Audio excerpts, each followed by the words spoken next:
Bienvenue à ce webinaire que nous avons intitulé les communicants à l'ère des marques engagées. Voilà, c'est un webinaire qui s'inscrit en fait dans une série de matinales que le cabinet Burdeo et des Anges et des Hommes organise conjointement depuis quelques années pour aborder la transformation des métiers au regard de la RSE. Donc, on a déjà eu l'occasion de parler des achats, du marketing, de la finance. Et donc, notre décryptage aujourd'hui porte sur le métier de communicant. Donc, j'ai le plaisir d'accueillir avec nous presque au complet pour alimenter nos réflexions de ce jour Sophie Rosen, qui est donc directrice marque et impact, mais aussi pilote du programme FAIR sur la communication responsable de l'Union des marques. Et Thomas Parouti, qui va bientôt arriver, j'espère, il est coincé apparemment dans les bouchons, donc qui est fondateur de l'agence Mieux, une agence conseil en communication, mais donc vous l'aurez compris, en mieux, puisque très engagée. Et puis avec moi pour la co-animation, donc Héloïse Belmont et Pauline Mellerio, donc toutes deux œuvrent pour le cabinet de recrutement Burdeo, qui est un cabinet leader en France pour la recherche des talents, des métiers à impact positif. Voilà, et pour ce qui est de l'actualité de ce cabinet, outre le fait qu'ils viennent d'obtenir la qualité de société à mission, bravo, ils ont aussi publié récemment un livre blanc que je vous recommande pour mieux comprendre les métiers justement qui vont porter la transition des business models en entreprise. Voilà. Et quant à moi, je suis Mathilde Champenois, consultante au sein du cabinet des Anges et des Hommes, un cabinet de conseil en RSE. Donc, nous travaillons beaucoup sur l'engagement des équipes dans la RSE, notamment par le biais de la formation. Et voilà, on a accompagné pas mal de communicants justement dans l'évolution de leurs compétences depuis pas mal d'années. Voilà, pour les présentations. Donc, on espère que Thomas arrive très bientôt. Donc, tout au long du webinaire, on vous invite à interagir avec nous par le chat. Il vous suffit pour cela de cliquer sur l'onglet « Converser ». Donc, on répondra à vos questions par écrit, bien sûr, et on en gardera quelques-unes pour la fin du webinaire aussi. Pensez à bien cocher « Répondre à tous » lorsque vous posez vos questions, parce que comme ça, elles seront visibles en fait de tous les participants et pas uniquement des conférenciers. Ça permettra peut-être à d'autres de rebondir aussi sur ce que vous êtes en train de dire. Voilà. Et puis pour le côté logistique, donc on est en train d'enregistrer le webinaire, qu'on diffusera en replay. On vous enverra aussi un mail à l'issue du webinaire avec les ressources dont on aura parlé et le replay, bien sûr. Voilà, donc pour ce qui est du programme de cette heure ensemble, donc moi je me propose de démarrer en vous partageant 5 grandes tendances durables qui influencent le secteur de la communication aujourd'hui. Ensuite, le duo Burdeo évoquera les évolutions du rôle de communicant dans ce contexte. Et nous laisserons surtout Sophie et j'espère bientôt Thomas s'exprimer sur les évolutions et les initiatives intéressantes, aussi bien constatées du côté agence que côté annonceur. Alors, juste avant de démarrer, un petit rappel du b.a.-ba. Quand on parle de l'influence de la RSE dans la communication, on parle souvent de communication responsable. Et donc, c'est important de souligner que quand on parle de communication responsable, on parle bien plus que de communication sur la responsabilité de l'entreprise. En fait, on parle d'une démarche globale qui concerne à la fois la responsabilité du message diffusé, quel qu'il soit, et bien sûr les impacts sociaux, environnementaux des supports de communication et les relations entretenues avec les parties prenantes grâce à cette communication. Donc ça, c'était pour repositionner un peu le petit rappel des fondamentaux. Pour ce qui est des grandes tendances observées aujourd'hui et qui influencent le secteur de la communication, la première, ça correspond en fait à l'absolue nécessité qu'on a aujourd'hui de créer un virage culturel et politique de nos sociétés au profit d'un mode de développement qui est plus durable. Voilà, c'est un virage qui est une nouvelle fois d'ailleurs cette semaine appelé de tous les vœux des scientifiques quand on lit le dernier volet du triptyque publié par le GIEC lundi. Et donc, on peut se demander effectivement dans quelle mesure la communication peut contribuer à diffuser le récit de cette transition, comment la communication peut faire évoluer les représentations collectives au profit de ce nouveau mode de développement.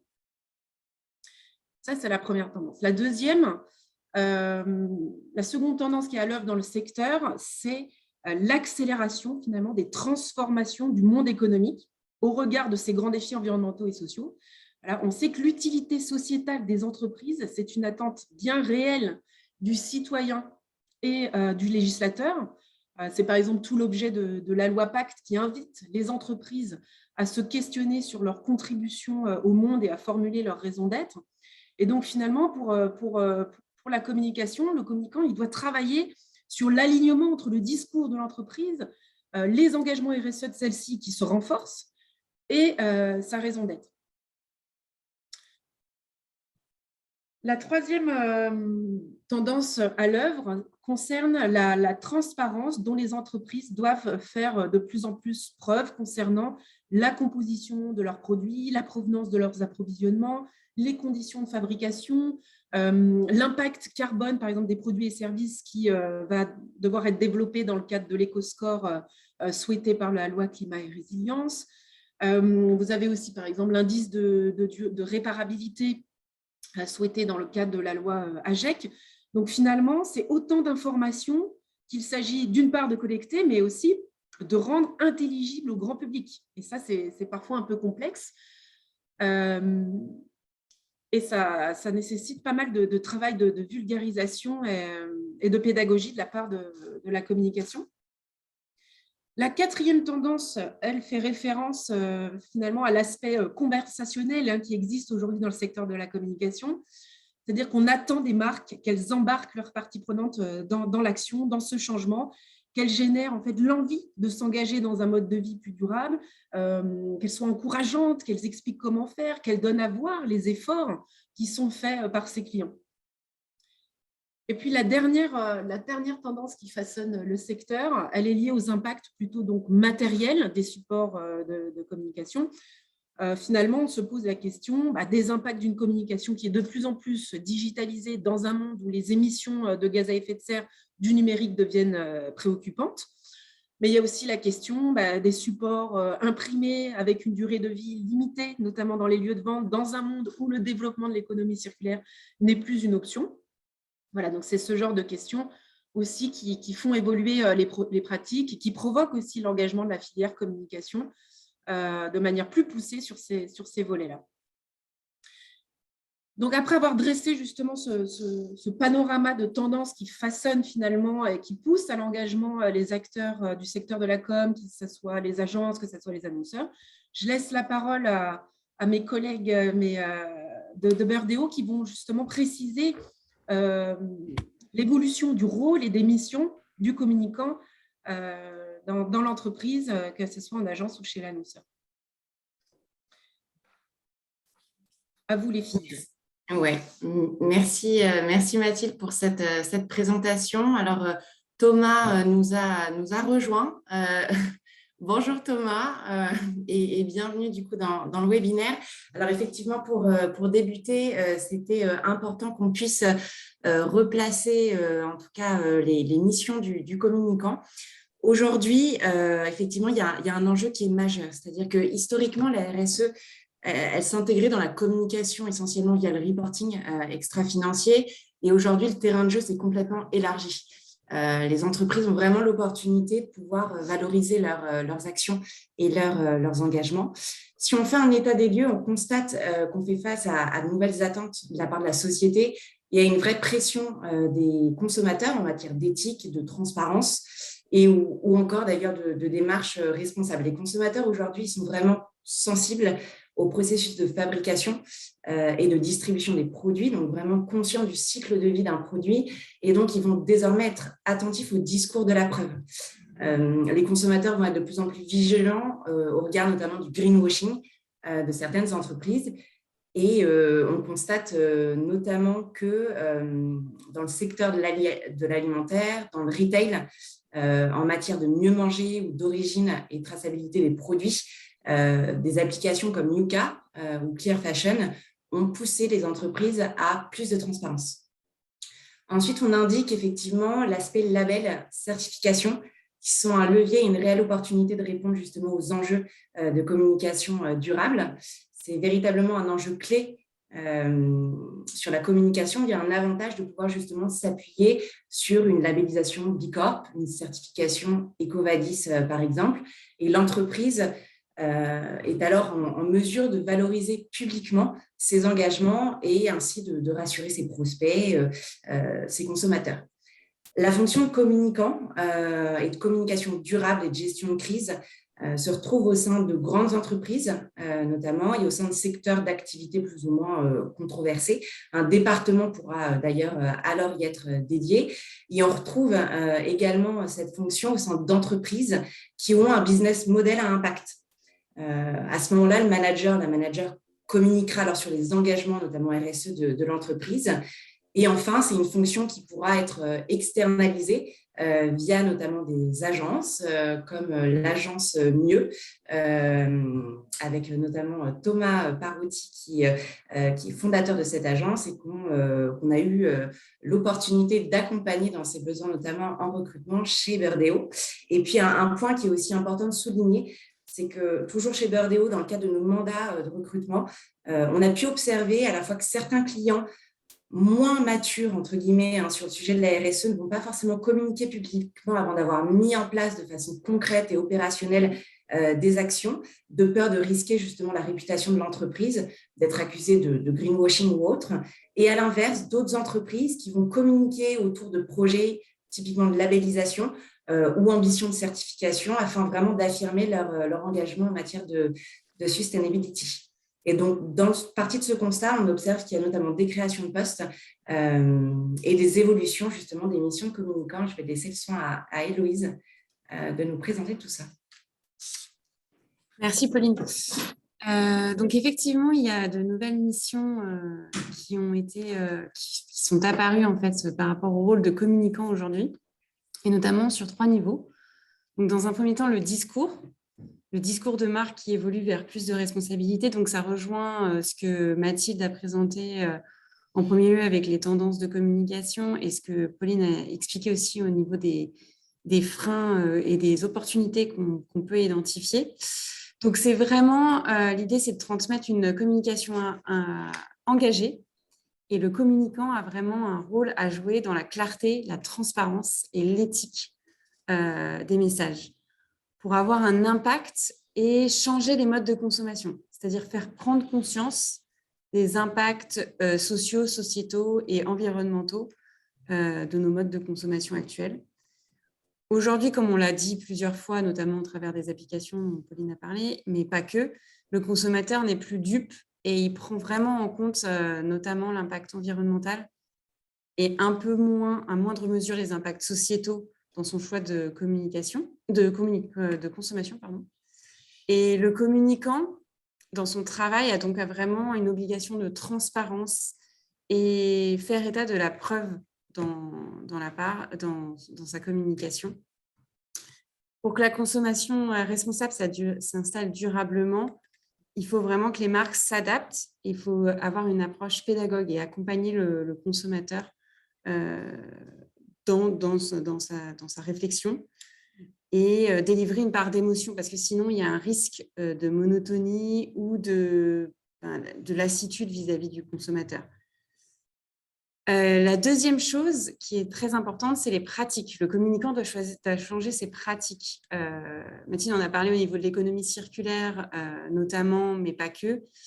C'est vraiment faire changer sa façon de faire, son support de communication, en prenant en compte l'impact de son support et son cycle de vie. On parle notamment beaucoup du print à titre d'exemple, mais il y en a d'autres. Il y a la vidéo, le site internet, il y a beaucoup d'exemples. Mais notamment le print, c'est regarder l'impression, l'encre, l'imprimeur, les conditions sociales, le recyclage, la nature du papier, la livraison et au final, tout le cycle de vie du brief jusqu'à la fin de vie du produit. c'est aussi le sourcing des matériaux et le sourcing de ses partenaires. Ça passe aussi par ça. Enfin, la troisième responsabilité, c'est au niveau des parties prenantes, c'est sensibiliser les collaborateurs, c'est sensibiliser à tous les niveaux et c'est agir avec le consommateur aussi dans sa communication. Il y a par exemple des entreprises qui font des groupes de travail en interne avec des parties prenantes internes et externes pour définir un manifeste, une charte de communication.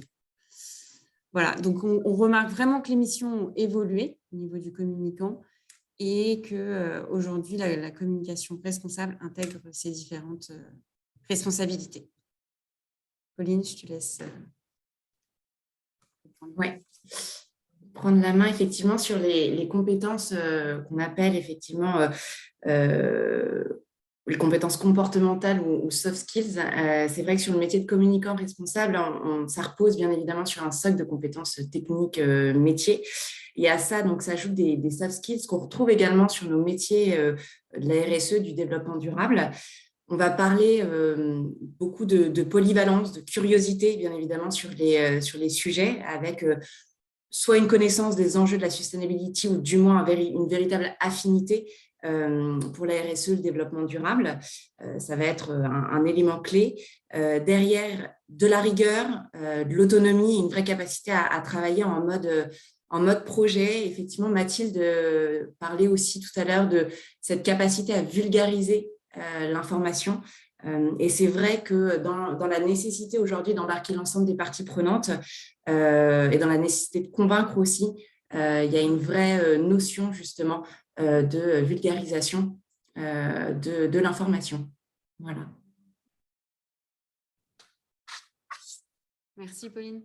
Thomas, Sophie, je vous propose d'interagir ensemble sur 4 questions et pour les participants, je vous invite à notamment laisser vos commentaires dans le chat et pour qu'on puisse ensuite réagir avec vos questions sur les 10 dernières minutes. Tout d'abord, Thomas, Sophie, comment les représentations de la communication évoluent? Qu'est-ce que vous pouvez nous dire à ce niveau-là? Thomas, si ça te va, je démarre. Bien sûr. Bonjour déjà. Bonjour à tous. Les représentations, elles évoluent et elles évoluent rapidement sur les sujets à la fois environnementaux et sociétaux. Je pense que quand on regarde les publicités, ne serait-ce qu'il y a 10-15 ans, qui existaient, et les campagnes que l'on pouvait voir, on voit qu'aujourd'hui, on n'est plus du tout dans les mêmes types de communication et on est vers une communication de plus en plus sobre, développement durable. Évidemment, pas sur toutes les marques, hein, ce serait magnifique, mais ce n'est pas forcément le cas.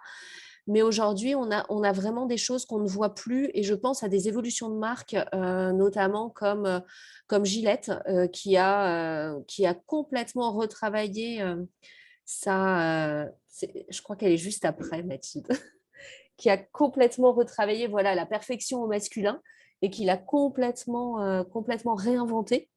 Donc, on voit véritablement des évolutions sociales et environnementales dans les communications. Mais moi, ce que je voudrais dire sur comment on fait évoluer les représentations et comment elles évoluent, je pense qu'il y a tout d'abord une base que l'on doit développer tous ensemble en commun, nous les communicants, c'est la maîtrise des règles et des règles de déontologie, notamment toutes les règles de l'ARP, la recommandation développement durable, tous ces outils méthodologiques qui existent pour nous et qui sont encore malheureusement pas forcément compris et adaptés par l'ensemble des communicants, que ce soit chez l'annonceur ou en agence. Je ne sais pas comment, Thomas, tu le vois. Je suis assez d'accord sur le fait que ça a évolué dans la mesure où aujourd'hui, quand on représente une famille, il y a de plus en plus de diversité. C'est pas forcément comme… Enfin, moi, je me réfère parfois au début de la publicité dans les années 60 aux États-Unis où il y avait évidemment un couple qui était hétéro avec un petit garçon et une petite fille, un pavillon, 2 voitures devant Et c'était la fête quand un lave-vaisselle arrivait ou quand un lave-linge arrivait. Et on était vraiment dans la création d'une culture de la consommation. Aujourd'hui, le couple est plus varié, donc là-dessus, ça a avancé. La représentation de la femme, même s'il y a encore des erreurs, hein, parce que quand on regarde la pub de Invictus, le parfum, on voit que le mec hyper costaud va faire un match de rugby contre des hommes en plâtre qu'il va détruire. Et ensuite, une fois qu'il a gagné et qu'il a cette coupe, qui est en fait le parfum, il rentre dans le vestiaire et il y a 5 ou 6 femmes à poil qui l'attendent, enfin, avec un petit drapé très joli. Il y a encore des erreurs, mais je trouve que la représentation de l'homme, de la femme, s'éloigne des caricatures, des stéréotypes que la publicité a souvent utilisés. Et comme je vois qu'on a des jolies références, moi, une référence que j'aime beaucoup, c'est la pub de Jules, qui présente l'homme d'aujourd'hui dans Men in Progress, une très belle pub. Donc, sur la représentation homme-femme plus diversité, je trouve que ça a évolué. Par contre, on représente encore trop souvent certains stéréotypes dans la publicité que sont typiquement le lancement d'une voiture, on va mettre un homme seul au volant. Donc, on montre toujours un peu ce qu'on appelle l'autosolisme. Hein. Quand on montre une consommation alimentaire, ben, c'est souvent une consommation carnée. Quand on montre un habitat, un logement, c'est encore très souvent un pavillon classique avec beaucoup de place. Enfin, il y a beaucoup de stéréotypes qui ne sont pas forcément très responsables. Il y a une association qui s'appelle Entreprise pour l'environnement qui a publié un guide des stéréotypes et comment les combattre avec une dizaine de stéréotypes. Donc, il y a encore beaucoup de boulot. Et les publicitaires doivent regarder des guides comme ça pour se dire quels sont les stéréotypes que je dois combattre et arrêter de représenter toujours l'homme blanc fort qui est le super-héros de la publicité et qui va lancer la nouvelle voiture, le nouveau parfum. Je te rejoins parfaitement sur ce sujet, effectivement, des gestes comportements éco-responsables dans les publicités. On a ce cadre aujourd'hui qui existe, mais il y a encore beaucoup d'avancées à faire. Et c'est un travail qu'on mène notamment au sein de l'Union des marques avec les membres de la communauté FAIR, qui est un programme d'accompagnement pour les marques, pour les faire accélérer sur tous ces sujets de la communication responsable. Et donc, on avait aussi sorti un guide sur ces comportements éco-responsables et comment créer des décors de publicité qui soient en phase avec les objectifs de développement durable.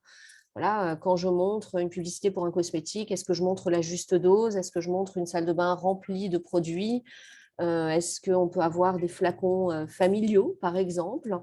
Donc, c'est vraiment ces sujets qui animent et qui sont importants à faire évoluer. Je pense que c'est là, effectivement, le gap que l'on doit encore franchir pour aller plus loin. Et également, même chose sur diversité et inclusion. On voit, on le disait, beaucoup d'évolution, mais on voit aussi qu'il y a encore beaucoup de méprise et de choses qui ne sont pas encore tout à fait adaptées. Et ce qu'on a beaucoup constaté, nous, dans nos groupes de travail, c'est beaucoup de mauvaise compréhension. Moi, j'ai été très frappée de discussions entre marques et agences de casting sur des choses très, très simples où, en fait, la marque faisait un brief pour un casting, pour une publicité et ne spécifiait pas ses attentes, disait juste un homme de 40 ans, voilà, pour une publicité quelconque. Et l'agence de casting, n'ayant pas... donc, la marque pensait être très ouverte en disant, voilà, un homme de 40 ans, si je ne précise pas, c'est que je suis très ouverte. Et en face, l'agence de casting qui répond, moi, quand on me dit homme de 40 ans, par habitude, vis-à-vis de ce qui se passe avec tous les annonceurs, je caste quelqu'un de caucasien. Et donc, en fait, par le fait de ne pas spécifier et de ne pas parler et lever les éléments, c'est vraiment des tabous et des blocages qui se créent finalement pour rien. Et ça, c'est vraiment quelque chose dont on a beaucoup parlé. Et je pense que ça s'applique aussi bien dans la diversité et l'inclusion, finalement, que on pourrait tout à fait le reproduire dans des briefs sur des gestes éco-responsables. Voilà, cette notion de vraiment complètement verbaliser ses attentes et être précis au niveau des briefs. Et là, on parle beaucoup publicité, mais ça s'applique aussi à tous les champs de la communication, hein, parce que ce qu'on fait en publicité doit naturellement avoir son écho sur tous les aspects de la communication, que ce soit en com interne, sur ses réseaux sociaux, etc. Super, merci Sophie Thomas. La deuxième question, c'était face à la prolifération des messages concernant la neutralité carbone des entreprises, quelles bonnes pratiques avez-vous à nous partager, Thomas, sur le sujet? Alors, aujourd'hui, il y a des entreprises qui parlent très rapidement de produits neutres en carbone ou d'entreprises neutres en carbone. Je rappelle juste que le sujet de la neutralité carbone, elle s'entend à un niveau planétaire. Donc, voilà, on contribue à une neutralité carbone collective qui n'est pas juste moi tout seul, mon entreprise, ma marque peut être neutre en carbone. Ça, c'est le premier point. Le deuxième point, c'est que, en fait, d'une certaine façon, c'est facile d'être neutre en carbone et un conducteur qui roulerait en Porsche Cayenne essence ou diesel et qui ferait 100 km par jour pourrait être neutre en carbone s'il plante plein d'arbres. Donc, en fait, ce n'est pas du tout ce qui est attendu. Il ne faut pas que les marques se trompent là-dessus. Et ce qui est attendu, c'est beaucoup plus ce qui se passe avant la contribution. Et donc, nous, on a une méthode qui est très facile à retenir et qu'on a développée au sein de l'agence Mieux. Elle s'appelle Merci, MERCI, qui dit qu'il faut communiquer à la fois sur la mesure, sur l'évitement, sur la réduction, sur la contribution éventuellement et surtout sur l'implication des collaborateurs et l'implication des clients. Donc, il y a des marques aujourd'hui qui communiquent sur leurs mesures et de quelle façon elles réduisent leur bilan carbone scope 1, 2, 3 et où sont les leviers de réduction qu'elles ont identifiés et qu'elles ont atteints. L'évitement et la réduction, c'est plus d'économie circulaire, c'est plus de durabilité des produits, moins d'obsolescence programmée, par exemple. Voilà, alors évidemment, il y a les campagnes Patagonia que vous connaissez qui disaient « Don't buy the jacket », où ils font comprendre qu'ils sont là pour faire durer le produit et le réparer et lui donner une seconde vie.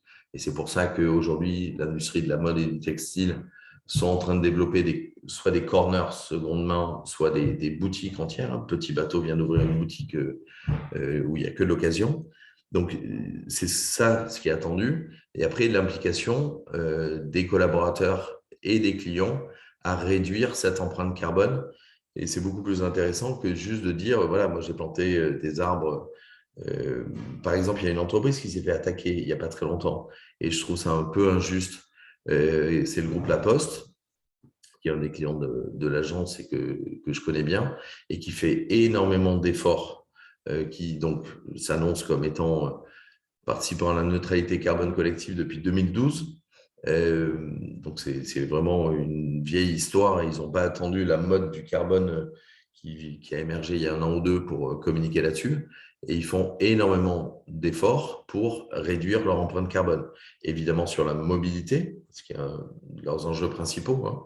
C'est la plus grande flotte électrique au monde, La Poste. Hein. Ce n'est pas DHL, ce n'est pas FedEx, ce n'est pas la Poste allemande, anglaise, américaine. C'est la Poste française que vous connaissez tous et l'entreprise qui a la plus grande flotte électrique au monde, avec évidemment plein de vélos que vous voyez passer et plein de voitures électriques.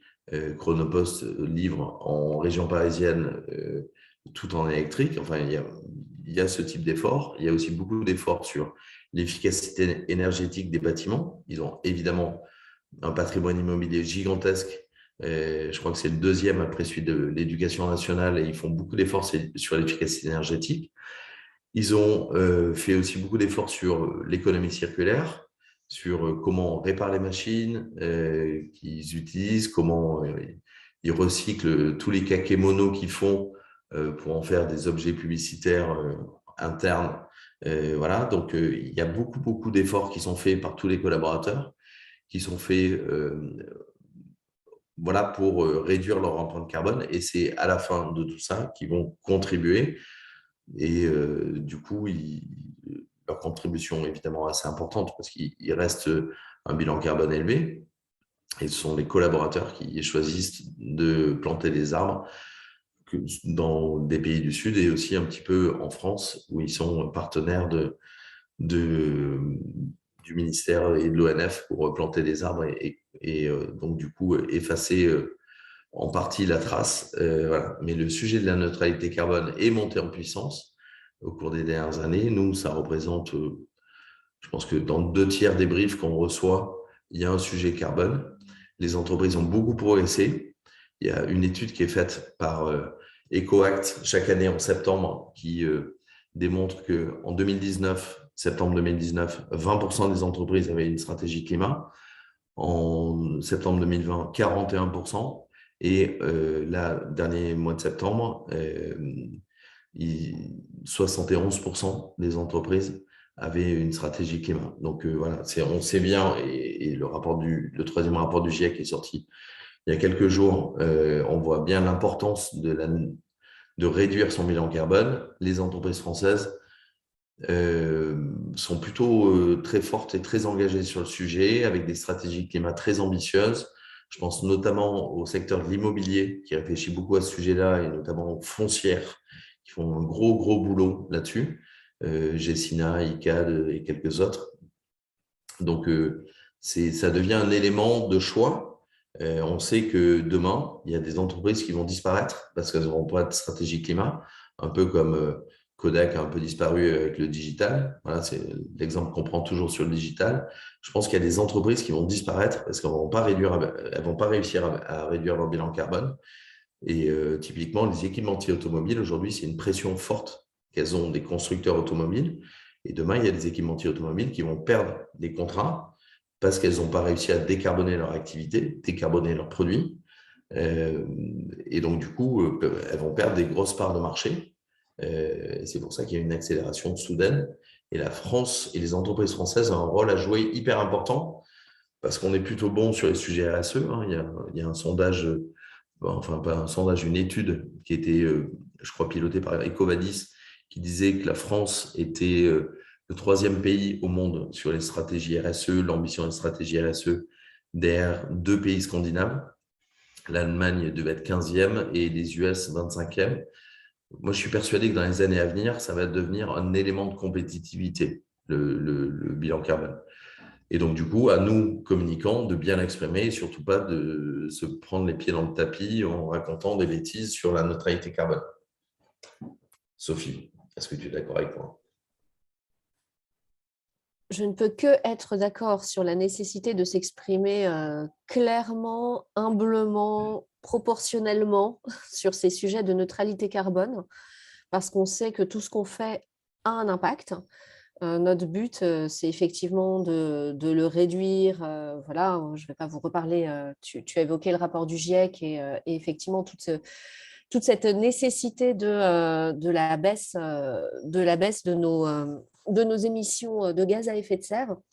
Et c'est une vraie responsabilité des communicants d'être clairs, d'être pédagogues, mais surtout d'être honnête. Il y a aussi cette notion d'honnêteté. On ne va pas vendre un produit ou un service zéro carbone. C'est quelque chose qui n'est plus entendable, qui est beaucoup trop simplificateur. Et donc, ça fait vraiment partie des sujets très, très importants. Et il faut aussi aller se confronter et regarder tout ce qui se passe, notamment effectivement les campagnes qui ont été maladroites et regarder les enseignements que l'on peut en tirer pour mieux communiquer.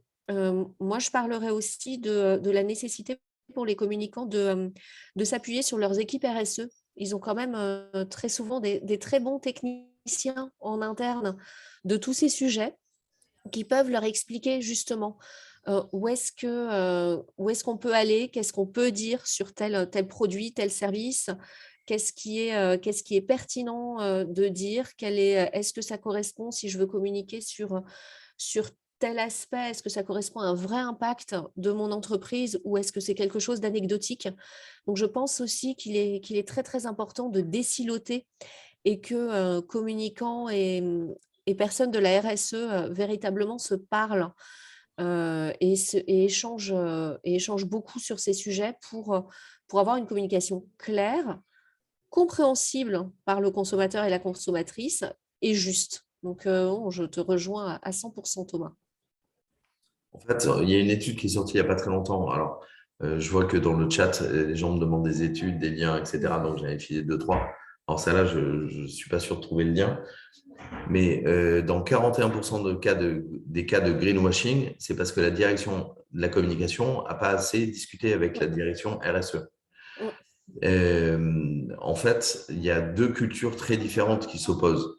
La direction RSE, elle met les mains dans le cambouis, elle essaie de gratter quelques pourcentages de réduction de bilan carbone.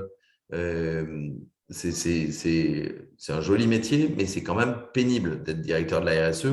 Il faut vraiment aller chercher à droite, à gauche des sources d'optimisation du bilan carbone, il faut mettre en place de la circularité. Enfin, c'est un métier technique et où il y a forcément de l'humilité.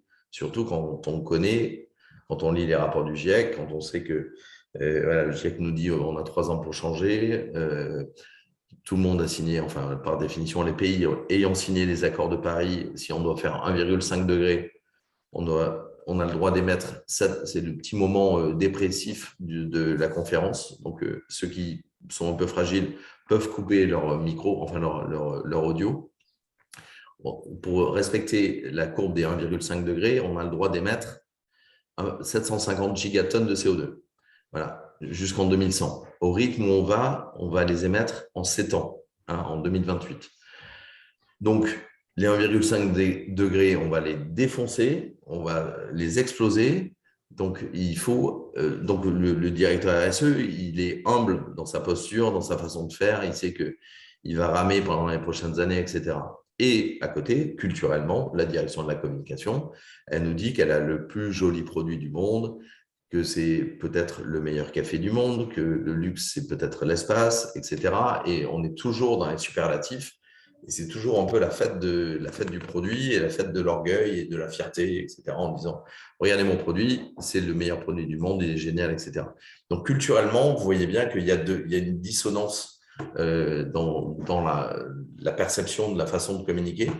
Et donc, c'est là où la direction de la communication va prendre un sujet RSE et donc va, comme d'habitude, mettre des superlatifs partout. Et c'est là où il y a le greenwashing, en fait. Et donc, cette étude dit que 41% des cas de greenwashing sont dus à une non-communication entre la direction RSE et la direction de la communication. Et typiquement, nous, chez Mieux, on refuse de travailler avec des directions de la communication sans que la direction RSE soit présente. C'est-à-dire, si la direction de la communication dit « je m'en occupe, je gère tout », ce n'est pas la peine de parler à la direction RSE. Nous, on leur dit « on ne pourra pas travailler avec vous, on refuse de travailler avec vous si la direction RSE n'est pas là ». Voilà. De la même façon que, évidemment, une direction RSE qui veut communiquer seule sans avoir la technicité des communicants de son entreprise, c'est très dommage. Voilà. Donc, bon, la bonne nouvelle, c'est qu'on a les deux têtes en face de nous et que c'est comme ça qu'on peut avancer. Donc voilà, et on voit bien que le greenwashing, moi, j'ai lancé mon agence il y a 13 ans. Il y a 10-15 ans, il y avait des cas de greenwashing qui ont beaucoup, beaucoup baissé. Et aujourd'hui, comme c'est un élément de création de préférence, à raison, toutes les entreprises veulent parler de RSE, de produits durables, de produits réparables, de produits fabriqués à partir de matières recyclées, de produits fabriqués en France, etc. Et donc, du coup, il y a une recrudescence récente depuis 1 an ou 2 du greenwashing parce qu'il y a une énorme compète. Quand le pain de mie Harris dit « je suis neutre en carbone », Je ne sais pas pourquoi il le dit, mais ils ont sûrement des études comme quoi c'est un élément qui doit intéresser les consommateurs. Donc, il faut absolument se calmer. Il faut que la direction de la communication ait une prise de parole modérée, ce qui est un peu difficile pour elle. Il faut qu'elle enlève les superlatifs en expliquant ce qu'elle fait, les preuves, et de façon sincère, et qu'elle l'explique même peut-être parfois ses défauts. C'est-à-dire que moi, je connais bien un mec qui s'appelle Sébastien, qui a monté une marque de basket qui s'appelle Veja. Et ça, pendant très longtemps, il expliquait que le bout du lacet, le petit plastique qui est au bout du lacet, n'était pas en bioplastique parce qu'il n'était pas assez solide et qu'il avait du mal à trouver un bioplastique suffisamment solide pour tenir le bout du lacet correctement et que c'était donc un plastique classique issu des hydrocarbures. Et quand on communique sur un petit défaut, en fait, ça démontre quand même que le reste de la déconstruction de la basket, comme il dit souvent, a été pensé jusqu'au bout. Donc voilà, il faut que les communicants se remettent en question, se forment. J'ai fait une petite page de publicité. Des Anges et des Hommes fait beaucoup de formations sur la communication responsable, notamment avec Fanny. Et c'est hyper important de mieux comprendre les enjeux RSE et l'humilité qu'on doit avoir dans la communication. Merci, Sophie. On parlait tout à l'heure des nouvelles pratiques aussi des communicants, notamment au niveau des supports éco-sociaux conçus. Sophie, quelle pratique incontournable pour améliorer l'éco-conception des supports vous auriez à nous transmettre? Des pratiques, il y en a beaucoup parce que l'éco-socio-conception des supports, déjà, on a beaucoup de types de supports. Déjà, la première des choses, c'est vraiment dans son brief d'être très clair, travailler avec sa direction achat et être très clair sur ce qu'on entend. Voilà, j'organise un événement, je veux que ce soit un événement éco-socio conçu. Qu'est-ce que ça veut dire? Qu'est-ce que je mets en face? Et du coup, dès le brief, en fait, il ne faut pas se dire à la fin, si je tire le fil de cet exemple de l'événement, il ne faut pas se dire à la fin, bon, mon événement, maintenant, je vais calculer son coût carbone. C'est bien trop tard. Et ce n'est pas ça, un événement éco-socio conçu. C'est dès le brief, vraiment se poser, savoir définir les principaux impacts, travailler avec sa direction achat pour bien briefer et bien choisir ses partenaires et ensuite travailler tout au long du sujet sur comment on peut réduire ces impacts et comment on peut avoir un impact social aussi et sociétal positif. Ça va être, par exemple, pour les événements, ça peut être tout simplement d'aller chercher une labellisation comme celle de... Alors, il y en a d'autres, je cite celle-là parce que c'est celle qui me vient ce matin à l'esprit, mais il y a celle de Green Événement Lead qui vient de se monter et qui peut permettre justement de s'assurer d'avoir bien tiré tous les bons fils et d'avoir bien regardé, d'avoir une trame de travail en fait et de bien se poser pour construire l'événement. Pour moi, travailler sur l'éco-socio-conception, bon, déjà, c'est indispensable parce qu'on l'a dit, on l'a redit, tout le monde doit baisser ses impacts et les communicants également, même si on a parfois l'impression qu'on agit à la marge dans des grands paquebots, dans des très, très grandes entreprises, que ce sont des tout petits impacts. Mais non, il faut déjà être très clair sur le fait que tout le monde doit réduire ses impacts. Et pour moi, cette éco-socio-conception, elle passe par bien se préparer, avoir les bons outils en amont et vraiment être très clair sur sa posture de « je veux éco-socio-concevoir ces éléments-là ». Et ensuite, ce qui est important, Thomas l'a évoqué tout à l'heure, on parle des enjeux et des hommes, et bien sûr, c'est se former. Alors, certains sortent de l'école peut-être dans les gens qui participent ce matin, mais on a tous été formés, ou en tout cas une majorité d'entre nous, à une époque où l'éco-socio-conception n'en parlait pas du tout. on allait parler de l'efficacité, on allait parler de comment je vais rendre ma communication impactante, efficace. Et ce sujet de l'éco-socio-conception, enfin, en tout cas pour moi, c'était un grand impensé. Et donc aujourd'hui, il faut aussi avoir l'humilité de se dire, il faut que je me forme sur ces sujets. Il faut véritablement que j'apprenne ce que ça veut dire et que j'apprenne à placer le curseur entre performance et efficacité. Entre performance, efficacité et responsabilité. Comment je peux faire rentrer le champ de la responsabilité en ayant des outils toujours aussi performants.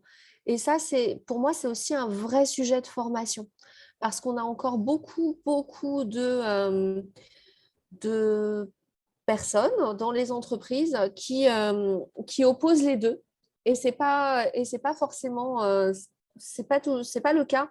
On n'a pas besoin, quand on imprime une brochure, on peut tout à fait avoir un circuit d'impression parfaitement clean en passant en ayant des attentions sur ses encres, sur la façon dont on conçoit sa brochure, sur ses imprimeurs. Voilà. Mais encore faut-il le savoir. Et je crois que voilà, on a un grand sujet là-dessus. Pour aller dans ton sens, en fait, c'est complètement aberrant de faire une campagne de communication pour dire regardez mon produit qui respecte l'environnement et en même temps avoir une campagne qui polluerait et qui serait nuisible et qui négligerait le sujet de l'inclusion sociale. Donc, nous, basiquement, pour être très simple, on imprime tout ce qu'on imprime, même si c'est assez rare, à l'imprimerie solidaire, qui est une imprimerie qui va évidemment sur du papier recyclé, recyclable, sur toutes les normes habituelles de Imprimever, PEFC, FSC, etc. Et qui, en plus, sur 60 personnes à 45 personnes en situation de handicap ou en situation de réinsertion. Donc voilà, on n'imprime qu'avec eux. En l'occurrence, c'est même nos clients qui payent directement, comme ça ils sont contents, ils récupèrent quelques crédits à GFIP. Et il s'avère qu'on a des relations avec ce qu'on appelle dans le monde habituel des fournisseurs. On a des relations très particulières parce qu'on ne fait pas d'appel d'offres, on ne négocie pas les prix. Et donc, voilà, on a imprimé quelque chose récemment pour le groupe La Poste. C'est directement à l'imprimerie solidaire. Il s'avère qu'en plus, le groupe La Poste a l'habitude de travailler avec des ESAT et tout. Donc, voilà. Et sur la partie sur le digital, on peut éco-concevoir un peu le code. Ça, c'est une façon d'alléger un peu le poids sur les serveurs. Et après, l'empreinte environnementale du digital, elle est essentiellement au niveau de la qualité du serveur. Donc, nous, on héberge tout, 100% de ce qu'on fait. On a des grosses plateformes. Hein. Par exemple, pour Lexmark, on développe depuis 5 ans un site internet qui permet de récupérer toutes les cartouches d'impression et les imprimantes dans une 30aine de pays. C'est un site en 23 langues pour Lexmark. Donc, c'est un site un peu solide, costaud, avec des grosses bases de données cachées derrière. Et on héberge tout chez Data Campus, qui est un hébergeur qui est basé à côté du Futuroscope. Et c'est une entreprise qui, au-delà de ses qualités de sécurité, parce qu'il travaille, évidemment, le critère de la sécurité du serveur est hyper importante. Il travaille avec toutes les mutuelles dans la région, là, à Niort, avec la Maïf, etc. Donc, il y a des niveaux de sécurité et de qualité de performance qui sont très élevés. Mais en plus, ils ont un PUE. PUE, c'est est-ce que le serveur est énergivore ou pas, qui est, je pense, le plus faible de France, voire d'Europe, avec des serveurs qui trempent dans l'eau. C'est bizarre, mais c'est de l'électronique qui va dans l'eau pour les refroidir. Enfin, ils ont un bâtiment conçu en bois avec du bois de la région. Ils ont un puits canadien, ils ont du photovoltaïque, ils récupèrent le peu de chaleur qui est émise par les serveurs pour chauffer les bureaux au-dessus. Enfin, ils sont dans une logique ayatolesque, même si ce mot n'est pas très joli. Voilà, donc éco-socio-concevoir, il ne faut pas oublier le socio devant. C'est pour ça que je vous parlais de l'imprimerie solidaire. Il faut, voilà, c'est pas envisageable que l'action de communication qu'on va mettre en place pour expliquer qu'on travaille pour des produits bio, sans gluten, sans allergènes, ou pour Vélib, ou pour un quartier éco-performant, c'est pas possible que la communication qu'on va produire participe à un gros bilan carbone de la société. Voilà. Donc, du coup, il faut éco-socio-concevoir. Idéalement, ce que vous pouvez faire, c'est même mesurer, parce qu'il y a pas mal de calculateurs qui sont en train de sortir, mesurer. Infomaniac, c'est pas mal aussi, mais je crois que Data Campus est meilleur. Je réagis à un commentaire que je vois passer. Il faut mesurer le bilan carbone de chacune des opérations de communication, ou au moins que l'agence fasse son bilan carbone annuel et après l'avoir, évidemment, CF, la conversation d'avant, après l'avoir mesuré, évité, réduit, qu'elle contribue à la neutralité carbone collective. Voilà. Super. Merci Thomas, Sophie. On va passer aux questions. Mathilde, est-ce que tu peux nous partager quelques questions qui ont été posées dans le chat? Je vais en fusionner deux qui me semblent peut-être intéressantes de traiter d'un seul et même coup. Donc, qui concernent plutôt, pour le coup, des prises de parole en lien avec la démarche RSE et la façon dont on valorise la responsabilité de son entreprise. Quel est le meilleur moment pour communiquer? Est-ce qu'il faut attendre d'être suffisamment mature et d'avoir une certaine légitimité pour y aller? Ou est-ce que vous recommandez plutôt de commencer à communiquer dès le début, dès les premières actions? Et en fait, l'autre question que je trouve assez complémentaire, et on en a beaucoup parlé de ces prises de parole plutôt sur les actions environnementales, le volet social, gouvernance, il est un peu moins traité. Enfin, en tout cas, est-ce qu'il vous semble un peu moins traité dans les communications au sujet de la RSE? Et est-ce qu'il y a des bonnes pratiques aussi en matière de prise de parole sur des enjeux plutôt sociaux ou de gouvernance?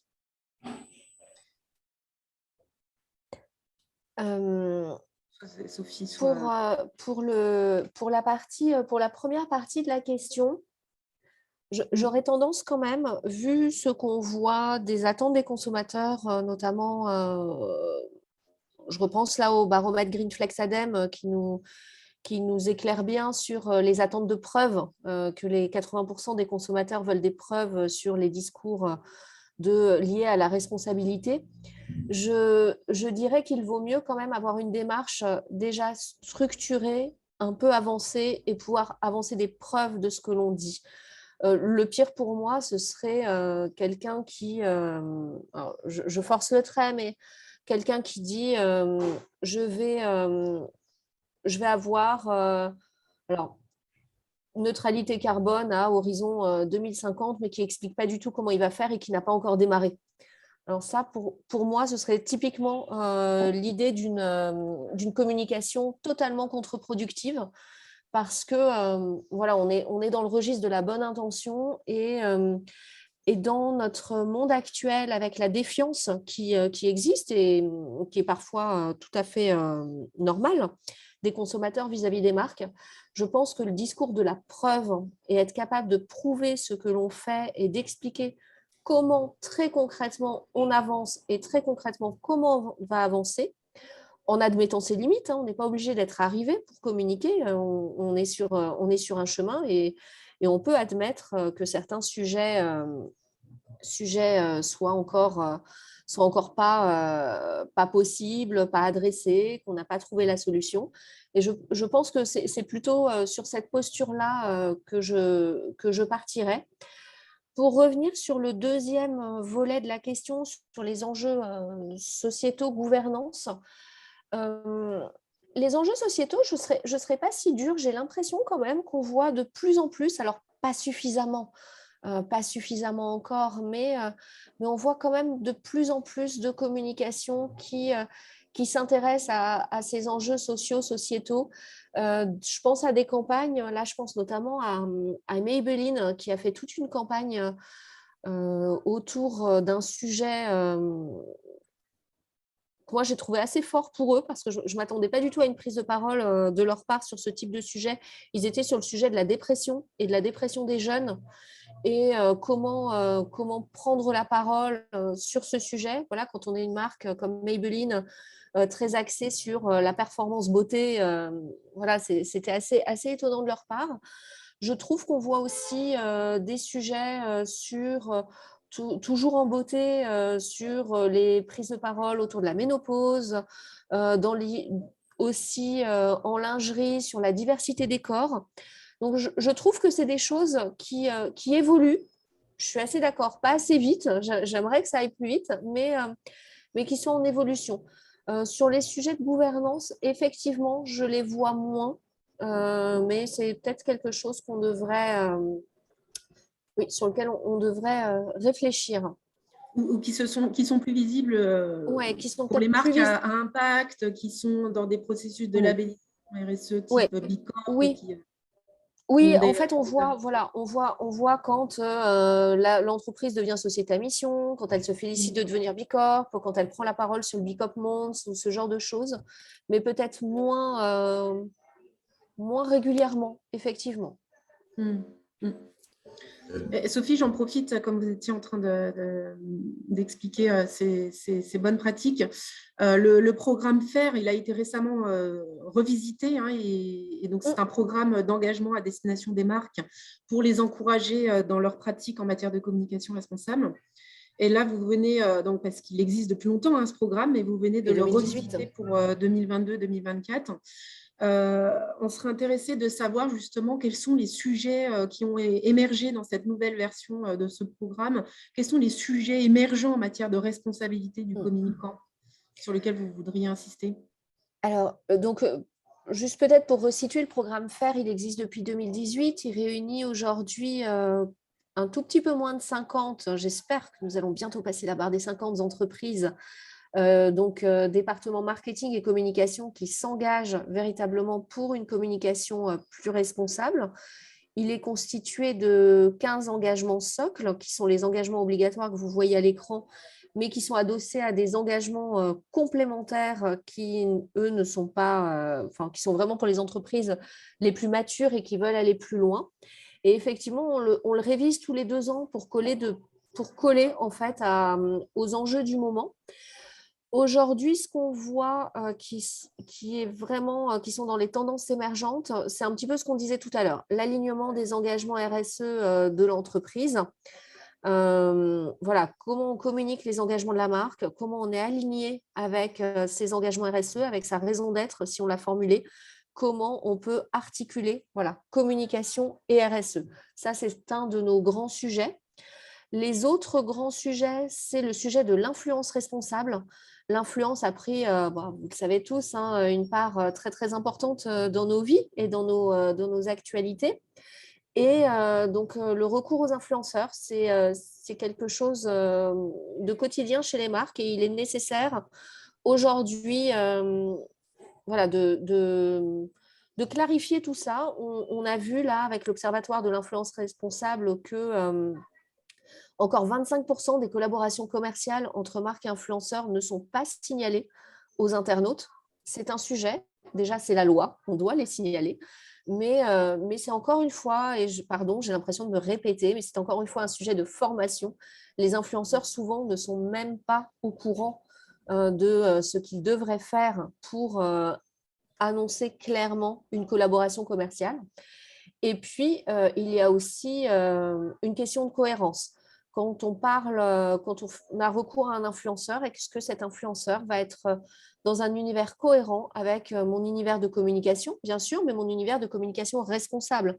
Est-ce que ce que je m'applique en communication responsable en termes de éco-gestes, représentation de la diversité, etc., cet influenceur va être aussi capable de le porter? Donc, ça, c'est un des grands sujets. Et puis, on va avoir 4 grands sujets, mais le troisième grand sujet, c'est la prise en compte de l'ensemble de ces publics, l'accessibilité de ces sites Internet, l'accessibilité de ces communications, le sous-titrage, l'audio-description, l'accessibilité de ces événements.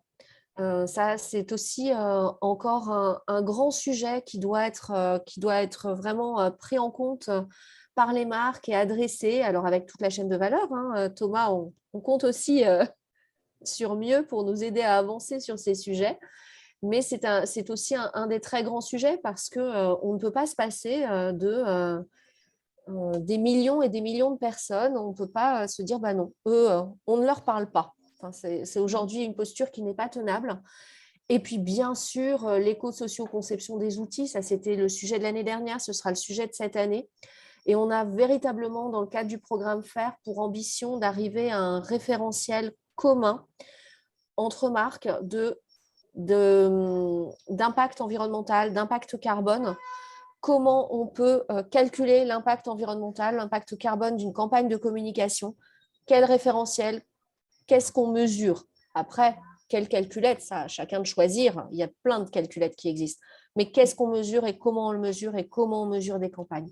Donc ça, c'est un des grands sujets, mais évidemment avec l'ensemble de la chaîne de valeur, parce que les marques ne sont pas des îles et on a toute une chaîne de valeur à embarquer et c'est un beau travail que nous allons mener ensemble. Donc voilà, les grands axes. Merci Sophie pour ce complément. Je vois qu'on est bientôt 10 heures. Est-ce que Thomas, vous avez aussi à ajouter un mot de la fin, une dernière recommandation sur… Je ne me permettrai pas de faire la conclusion. Je vous laisserai le plaisir de la faire. Nous, on refuse de faire certaines campagnes de communication pour certaines marques. Alors, quand les marques veulent nous faire du greenwashing, mais on le voit avant elles, donc ça, on refuse de travailler avec elles.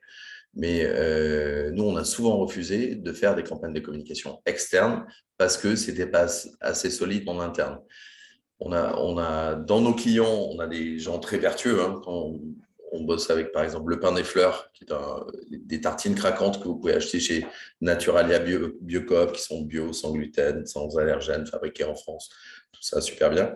Et c'est une entreprise qui est engagée depuis 30 ans, qui a un peu inventé le commerce équitable sur le quinoa et tout. Donc, on a évidemment des entreprises assez vertueuses. Mais on a aussi évidemment beaucoup d'entreprises qui ont des gros bilans carbone, qui sont des gros industriels, que ce soit des équipementiers automobiles, des acteurs du BTP ou par exemple, on travaille depuis très longtemps sur la communication RSE de Total Energy. Voilà. Donc ça, je mets le sujet au débat. Et on est persuadé que grâce à l'agence Mieux, ils accélèrent et effectivement, ils sont à bloc. Et aujourd'hui, il n'y a pas une seule réunion qui ne parle pas de transition énergétique. Ils font des efforts phénoménaux. Et on a participé à ça parce qu'on a fait beaucoup de MOOC, d'actions de communication interne, de conférences, de podcasts, de vidéos pour représenter. Voilà. Mais pendant très longtemps, on leur a refusé le droit de faire de la com externe parce qu'on considérait que ce n'était pas assez solide en interne. Voilà. Donc, peut-être l'agence de communication qui refuse de faire certaines campagnes de communication, ce qui est un peu contre-productif par rapport à notre métier et notre marge brute. On pourrait… Voilà. Mais sauf que c'est… Voilà, on ne peut communiquer que sur des preuves, on ne peut communiquer que sur des engagements qui vont être chiffrés, qui vont être datés. Et ce n'est pas, comme le disait Sophie, évidemment, ce n'est pas je serai neutre en carbone en 2050 parce que ça n'intéresse personne. Mais c'est voilà ce que j'ai fait, voilà ce que je vais faire dans les prochaines années, voilà le long chemin que je m'apprête à monter. On travaille aussi pas mal pour Decathlon et notamment les marques montagne. Donc pour Quechua, qui est une marque de rando, vous connaissez sûrement, Forclaz, qui est une marque de trek. Voilà, donc il faut communiquer sur des preuves. Forclaz s'apprête à lancer une gamme de produits, ce qu'ils appellent une panoplie, c'est-à-dire une première couche, une polaire, un blouson, un pantalon de rando, des chaussures, un sac à dos, où le bilan carbone va être réduit de 72 à 92%. Ils ont fait un énorme boulot sur l'éco-conception de leurs vêtements, avec 100% de matière recyclée, recyclable, durable, etc. On ne peut communiquer que sur des preuves, que sur des chiffres, idéalement sur des chiffres qui ont été prouvés aussi par des organismes tiers indépendants. Donc voilà, c'est hyper important parce qu'une marque, c'est fragile et en même temps, une marque, c'est hyper puissant et c'est ce qui embarque les consommateurs, qui incite les consommateurs à choisir un produit plutôt qu'un autre. Donc aujourd'hui, le sujet de la communication, il est de plus en plus sensible. Et donc, du coup, là aussi, je vais reprendre ce que disait Sophie, la formation est la première pierre. Et aujourd'hui, dans les agences et dans les entreprises, sur les marques, les gens ne sont pas assez formés. Et c'est urgentissime que de se former pour arrêter de faire des campagnes de communication qui déraillent et qui se font attaquer. Et ensuite, on se retrouve dans le calendrier de l'Avent pour un réveil écologique. Et du coup, là, le directeur marketing ou le directeur de la com se fait dégager. Voilà. Donc, formez-vous. Il y a plein de façons de se former. Il y a évidemment toutes les fresques. Il y a des enjeux qui proposent plein de formations. Il y a… D'ailleurs, pendant ce webinaire, là, les participants, je vous remercie pour justement votre réactivité dans le forum. Il y a énormément de ressources qui ont été partagées, ouais. dont le MOOC. MOOC du C3D, qui est vachement bien. Sur Coursera, il y a des MOOC qui ont été faits par les SEC, alors qui parfois sont un peu techniques sur le reporting extra-financier et tout.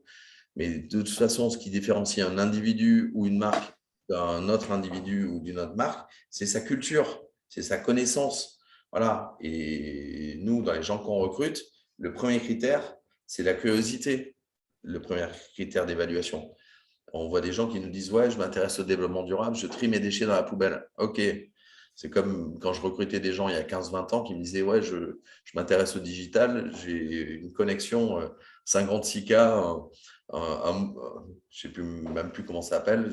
Ouais, j'ai Internet. » Ok, d'accord. Donc maintenant, c'est un sujet sérieux, hyper important. Il y a une nécessité absolue d'accélérer les marques sur le sujet de la transition. Donc, il faut bosser, il faut se former, il faut creuser. Voilà. Donc, oui, celles des formations de l'ESSEC sur Coursera, effectivement, comme je vois dans le chat, sont très bien faites. Il y en a plein sur Coursera, des formations RSE. Oui, tout à fait. Bon, merci Thomas, merci Sophie, merci Pauline et Louise pour votre énergie, pour votre témoignage. Ça nous donne envie de nous retrousser les manches et d'en faire de la com responsable. Le webinaire devait se terminer à 10h, c'est pour ça que je vous propose de le clore maintenant. On a pris vos questions, on essaiera d'y répondre en complément dans le mail qui va suivre. On va vous envoyer le replay, on va vous envoyer les ressources dont on a parlé, celles qui sont partageables. Et merci aussi pour votre participation dans le chat très active. Voilà, merci à tous. Merci à tous.